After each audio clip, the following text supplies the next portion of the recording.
안녕하세요. 고향집 지키는 춘향이 중 아내입니다. 어제 이어 환자혁명 책을 읽어드리겠습니다. 책 표지는요. 어제는 프롤로그를 읽었고요. 오늘은 목차를 읽을 거예요.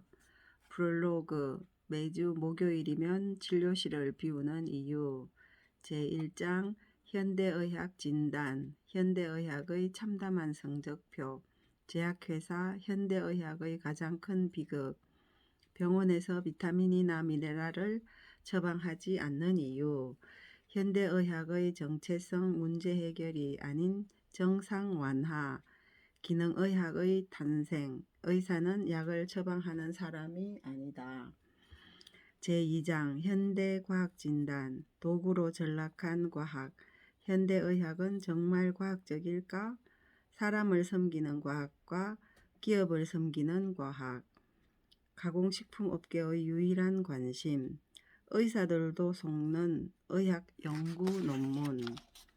제3장 현대사회 진단, 현대인들의 건강관리를 재정관리에 비교하면 의료보험과 건강보험은 다르다. 핑크리본의 불편한 진실, 유전학적 허무주의에 빠진 현대의학. 제4장 건강을 결정짓는 5요소, 영양, 가공식품이 아닌 진짜 음식을 먹어라. 면역, 병균이 아니라 몸의 내부 환경이 문제. 수면, 버리는 시간이 아니라 건강에 투자하는 시간. 스트레스, 죽기 아니면 까무러치듯 웃기. 환경오염, 질병이 증가하는 분명한 이유. 제5장 2차 소견, 당뇨병, 음식 때문에 생긴 병은 음식으로 고쳐라. 고혈압, 정상에 불과한 숫자에만 집착하지 마라. 콜레스테롤, 질병의 대명사가 되어버린 생존의 필수품. 심장마비, 심근경색, 단순한 배관 문제로 보면 안 되는 이유. 허리디스크와 퇴행성 관절염, 인체를 건축 구조물로만 바라본 결과. 역류성 식도염, 정상만 완화하는 대중요법의 대표적 실패 사례. 갑상선 질환, 과잉 진료의 대표적인 비극. 요로결석, 재발의 아이콘. 우울증, 마이클 잭슨과 휘트니 휴스턴. 제6장 환자혁명, 비만, 영양과다가 아니라 영양결핍. 암, 사형선고가 아닌 몸의 경고신호. 장점막 누수증후군, 온전한 건강회복을 위한 첫걸음. 자가면역 질환과 아토피, 아이들 면역 시스템이 열받은 이유. 전염성 질환, 신종플루에서 메르스, 지카 바이러스까지. 감기, 독감, 유사감기, 감염성 질환에 대한 오해들. 항생제, 아무리 좋아도 남용해선 안 되는 이유. 백신, 집단 면역에서 암 예방 백신까지. 에플로그, 이제는 건강 주권을 회복할 때. 자, 그럼 제1장 현대의학 진단으로 넘어가겠습니다. 현대의학의 참담한 성적표 해서 미국에서 하루에 의료 과실로 죽는 사람이 몇 명이나 될까? 무려 700명이 넘는다. 하루에 전보 여객기가 2대씩 추락하는 꼴이다. 누가 감히 이런 낭설을 퍼뜨리고 다니는가? 2016년 5월 국제학술지 영국 의학저널에 실린 존 홉킨스대 마틴 맥커리 교수 연구팀의 보고에 따르면 미국에서 의료과실로 2013년 기준 3,541만 6,020명이 입원했고 25만 1,454명이 사망한 것으로 파악됐다. 전체 사망자의 9.5%에 해당하고 심장질환과 암에 이은 미국인 사망 원인 3위로 호흡기 질환, 사고, 뇌졸중, 알츠하이머로 인한 사망보다 높았다. 연간 약 25만 명. 내용을 살펴보면 더 놀랍다. 미국 의사협회지가 발표한 연간 의료과실 사망자 25만 명의 사망 원인을 분석해보면 의약품의 부정적 효과가 10만 6천 명으로 가장 많았고 병원 내 감염이 8만 명, 약 처방 외에 의료진의 실수 2만 명, 불필요한 수술 1만 2천 명, 병원 내 약 처방 실수 7천 명 순이었다. 의약품의 부정적 효과란 무엇을 의미할까? 의료진의 실수가 아닌라는 뜻이다. 올바르게 처방된 약이었으나 환자가 이를 복용하고 약물 부작용으로 사망한 것을 의미한다. 마이클 잭슨, 휘트니 휴스턴, 지미 핸드릭스, 엘비스 프레슬리 등 수많은 유명 인사들이 사망 원인이기도 하다. 병원 안전평가 회사인 리퍼프로그의 보고서는 더욱 절망적이다. 적게는 5%에서 많이 봐야 20% 미만의 의료과실만 정상적으로 보고되고 있다는 것이다. 이는 무엇을 뜻하는가? 만약 의료과실에 의한 사망이 정확하고 완벽하게 보고되었다면 지금의 연간 의료과실 사망자 수보다 훨씬 많은 통계가 나올 수 있다는 것이다. 참고로 2013년 10월 리퍼프로그가 집계한 연간 의료과실 사망자 수는 44만 명에 달했다.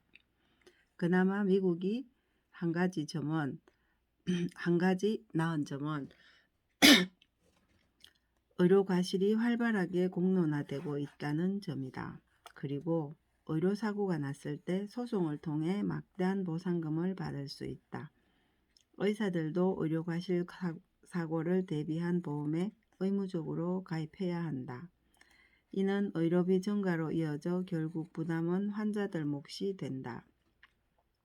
하지만 피해 환자들에겐 금전적 보상을 통해 조금이라도 억울함을 보상받을 장치가 갖춰져 다행이라고 할 수 있다. 적어도 한국에서처럼 억울함 때문에 병원 앞에서 1인 시위를 하거나 병원 대기실에 들어누울 필요가 없다. 맥커리 교수는 보고서에서 의료과실은 나쁜 의사에 의해 유발되는 게 아니며 처벌이나 법적 대응으로만 풀어갈 문제도 아니다. 의료과실의 구조적 문제를 해결해야 소중한 생명을 잃지 않는다고 강조했다. 내가 가장 공감하는 부분이다. 나의 질문은 왜 이런 위험천만한 의술을 고집하느냐는 것이다. 다른 방법이 없다면 모를까. 현대의학은 인간의 건강에서 다음과 같은 매우 중요한 관점들을 놓치고 있다.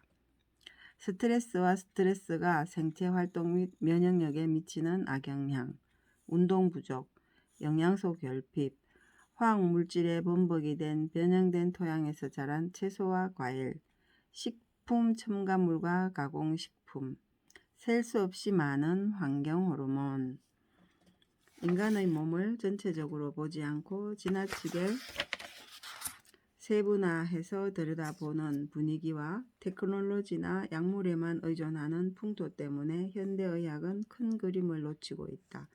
질병의 원인이 되는 환경을 바꾸고 환자들에게 올바른 정보를 전달하는 데 힘을 쏟는 것이 아니라 고가의 의료장비나 의약품 그리고 수술의 남용을 통해 오히려 건강을 해치고 있는 실정이다. 현대의학이 이러한 방향으로 나아가는 것은 질병 예방에 무관심한 결과다. 비타민과 영양소들을 효과적으로 그리고 양리적으로 사용하는 방법에 대한 연구와 투자가 전혀 이루어지지 않기 때문이다.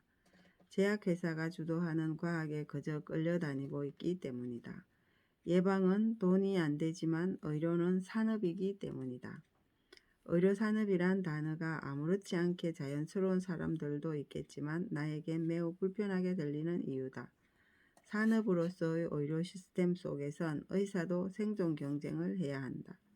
제약회사 주도의 의료에 코가 깨어 따라가거나 전공을 못 살리는 미용 같은 소위 돈이 되는 진료 과목으로 외도할 수밖에 없는 것이 현실이다.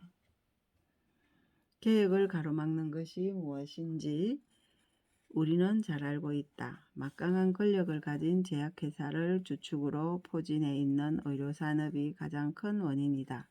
그들이 모든 의학 연구에 자금을 지원했다.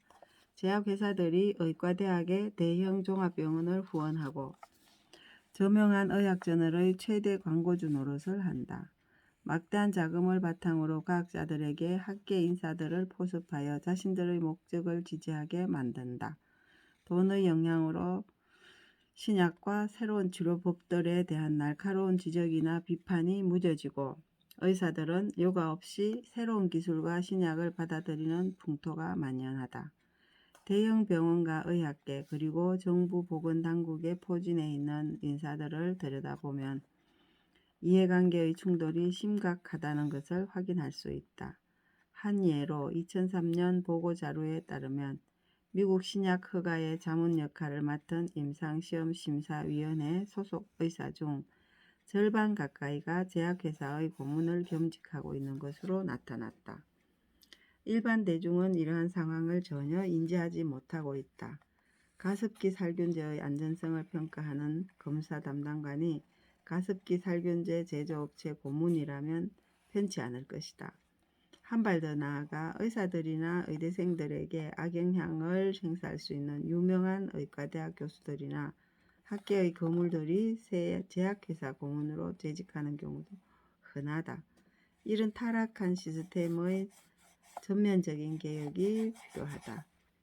유럽인들은 종교개혁을 단행했다. 프랑스는 왕건주의를 없애고 민주주의를 시작했다. 무슨 뜻인가? 주권이 귀족에게, 국민들에게 넘어왔다.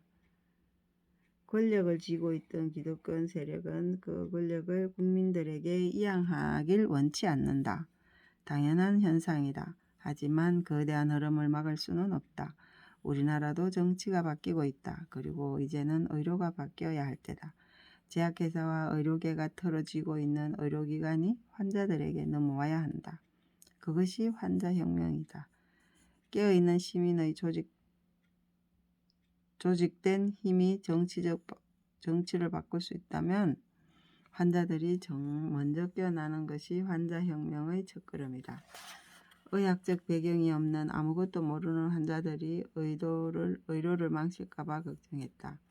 경찰 권력을 놓지 못했던 독재자들도 똑같은 염려를 했다.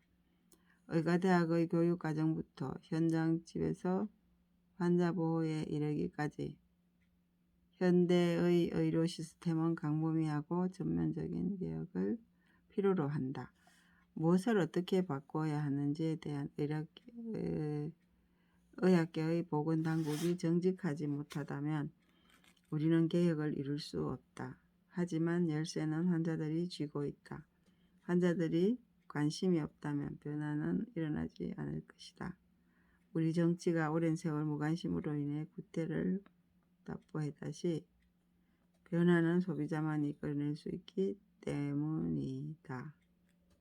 오늘은 여기까지 하겠습니다. 오늘 139쪽까지 읽었습니다. 안녕히 주무세요.